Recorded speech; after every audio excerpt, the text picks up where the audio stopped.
Assalamualaikum warahmatullahi wabarakatuh. Selamat siang ya, atau selamat sore ya buat teman-teman semuanya, khususnya yang selalu menantikan video terbaru, updatean terbaru dari channel. Terima kasih ya buat teman-teman semuanya yang selalu mensupport, yang selalu mendukung tentang channel Solusi Hutang ini.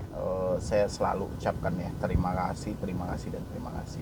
Kenapa? Karena supportan, dukungan, semangat dari Anda menjadikan saya masih bertahan di YouTube sampai detik ini. Ya, itu berkat dari dorongan, semangat juga dari Anda. Di samping saya memberikan motivasi, Anda juga memberikan motivasi dan dukungan buat saya. Sampai detik ini saya masih bertahan. Ya, oke.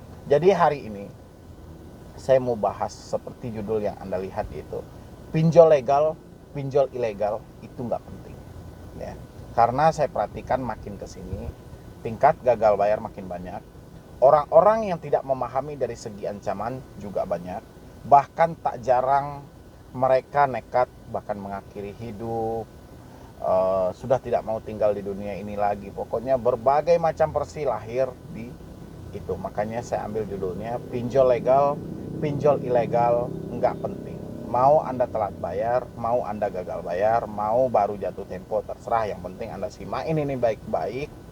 Jangan takut lagi dan jangan lakukan tindakan demi tindakan yang merugikan diri Anda sendiri ya. Tapi sebelum saya juga ngucapin ikut belasungkawa ya, karena saya mendapatkan satu email dari teman juga tadi. Itu berita dari Suara Jatim Pos, perempuan muda di Jember akhiri hidup usai diancam pinjol ya. Jadi saya ucapkan belasungkawa dan saya turut berduka cita, dan saya juga terus sedih kenapa hal seperti ini harus terjadi ya. Dan untuk keluarga yang ditinggalkan, semoga selalu bersabar. Mungkin ini sudah ujian, mungkin ini sudah takdir ya, yang tidak bisa kita pungkiri. Kita sama-sama doakan untuk almarhum, semoga amal ibadahnya diterima di sisi Allah Subhanahu wa taala ya. Oke. Pinjol legal, pinjol ilegal itu nggak penting. Ya, kenapa saya bilangin nggak penting? Banyak orang-orang yang saat ini mungkin yang baru terjebak di pinjol, ya. Mereka mendefinisikan, bang saya ini baru pertama sekali terjebak di pinjol, baru gagal bayar, baru telat bayar. Ya, pokoknya berbagai macam asumsi lahir dari mereka. Beri saya petunjuk bang. Ya, itu yang paling pertama. Yang kedua, orang-orang yang telat di pinjol ilegal, berkat dari bantuan si A, berkat dari bantuan si B, berkat dari bantuan si C, sehingga dia mencairkan dana di pinjaman online dengan iming-iming bagi hasil. Ya. Habis itu apa? Terjebak dalam dunia itu, tidak bisa keluar. Ya. Apa yang mereka pikirkan? Paling pertama sekali, apakah DC datang ke rumah? Kenapa dia bisa melahirkan pertanyaan yang seperti itu? Karena dia mendengar langsung ucapan dari debt collector yang sangat menakutkan dan mengerikan. Ya, sehingga timbullah rasa takut karena kita seorang manusia normal. Ya.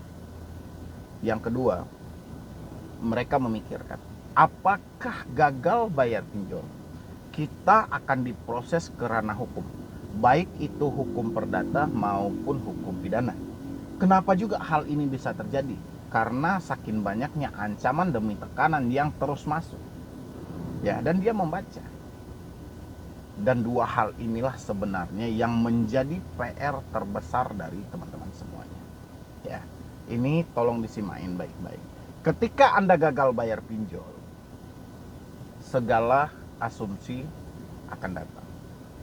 Ya, dari pikiran Anda, bahkan dari debt collector. Ya. Debt collector berupaya membentuk sebuah drama.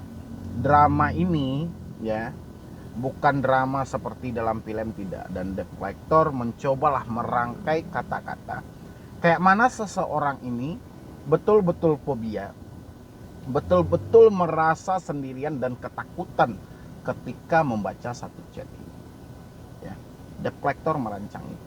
Dari mana debt collector bisa mendapatkan kata-kata yang seperti itu? belajar dari yang telah terdahulu. Kenapa dari yang telah terdahulu? Karena gini, saya mungkin sering menyampaikan di video, saya bilangin, ketika Anda mendapatkan satu ancaman dan tekanan, berhenti bayar online. Ya, saya menyampaikan hal seperti itu, otomatis saya mempunyai alasan tersendiri. Ya, kenapa saya bisa melarang orang seperti itu dan apa alasannya? Alasan saya gini, ketika Anda ditekan, ketika Anda diancam dengan segala drama-drama yang diberikan oleh debt collector, ataupun skenario-skenario yang diberikan oleh debt collector, ataupun kalimat-kalimat yang dilontarkan oleh debt collector, ya, dengan pola pengancaman dan penekanan, Anda melakukan pembayaran, ya. Dan ketika Anda melakukan pembayaran setelah Anda menerima ancaman dari debt collector merasa berhasil. Ya, pembayaran itu bukan berupa tagihan saja. Bisa itu perpanjangan, bisa itu cicilan, ya. Dan tak jarang juga ada orang yang menawarkan, si debeturnya yang menawarkan, sekarang saya kasih ajalah dulu 100.000, ya, untuk 2 hari ke depan. Ya, 100.000 2 hari, 100.000 2 hari. Akhirnya apa?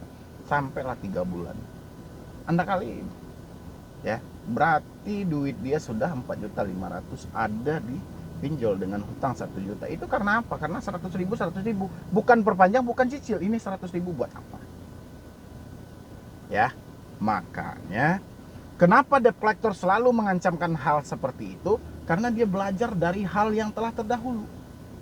Ya, yang dulu-dulu dia selalu berhasil. Ketika melontarkan kata-kata yang seperti ini, orang-orang ketakutan dan orang-orang melakukan pembayaran, baik itu memperpanjang, mencicil, bahkan melunasi.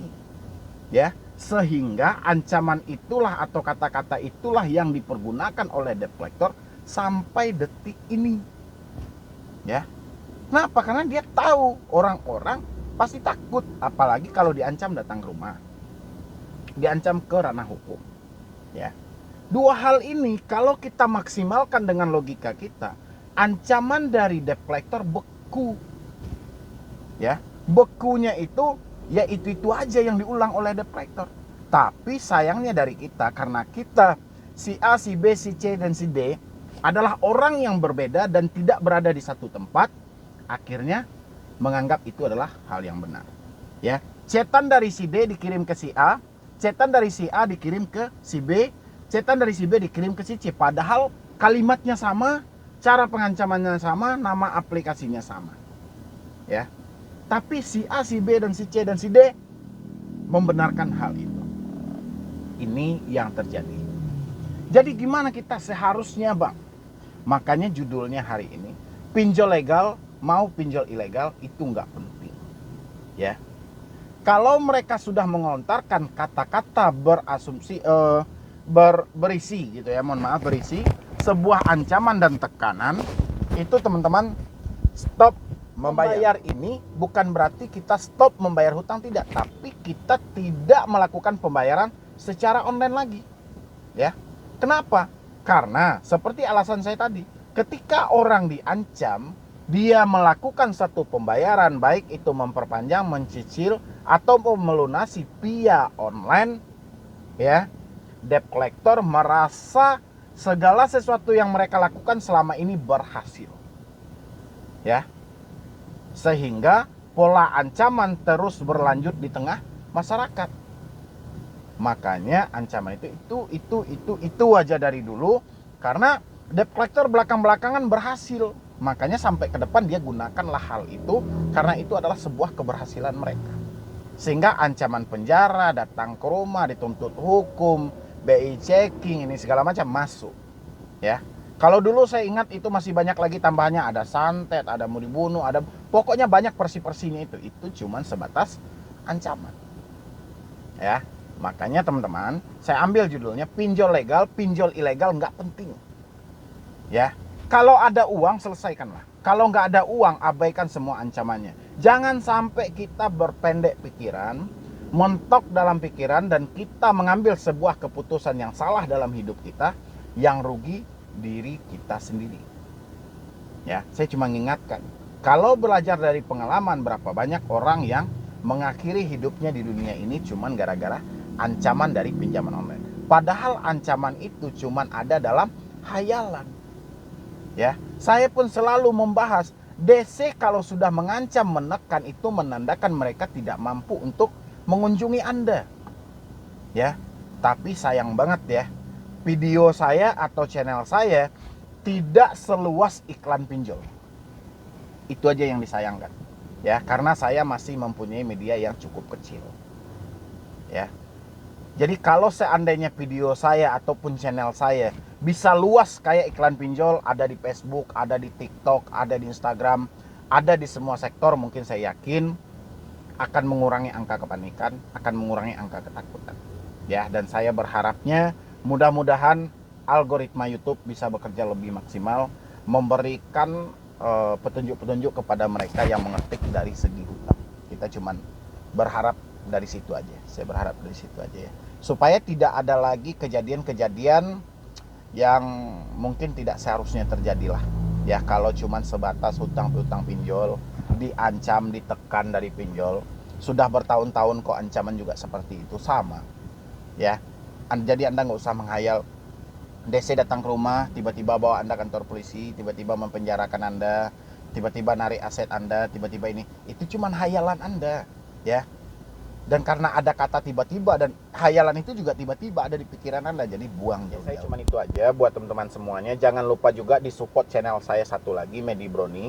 Saya membuat channel itu Solusi Hutang dan Medi Brony supaya apa? Supaya ada dua channel saling sejalan dan biar lebih bisa melebarkan sayapnya untuk memberikan motivasi-motivasi untuk mereka yang terjebak di pinjaman online.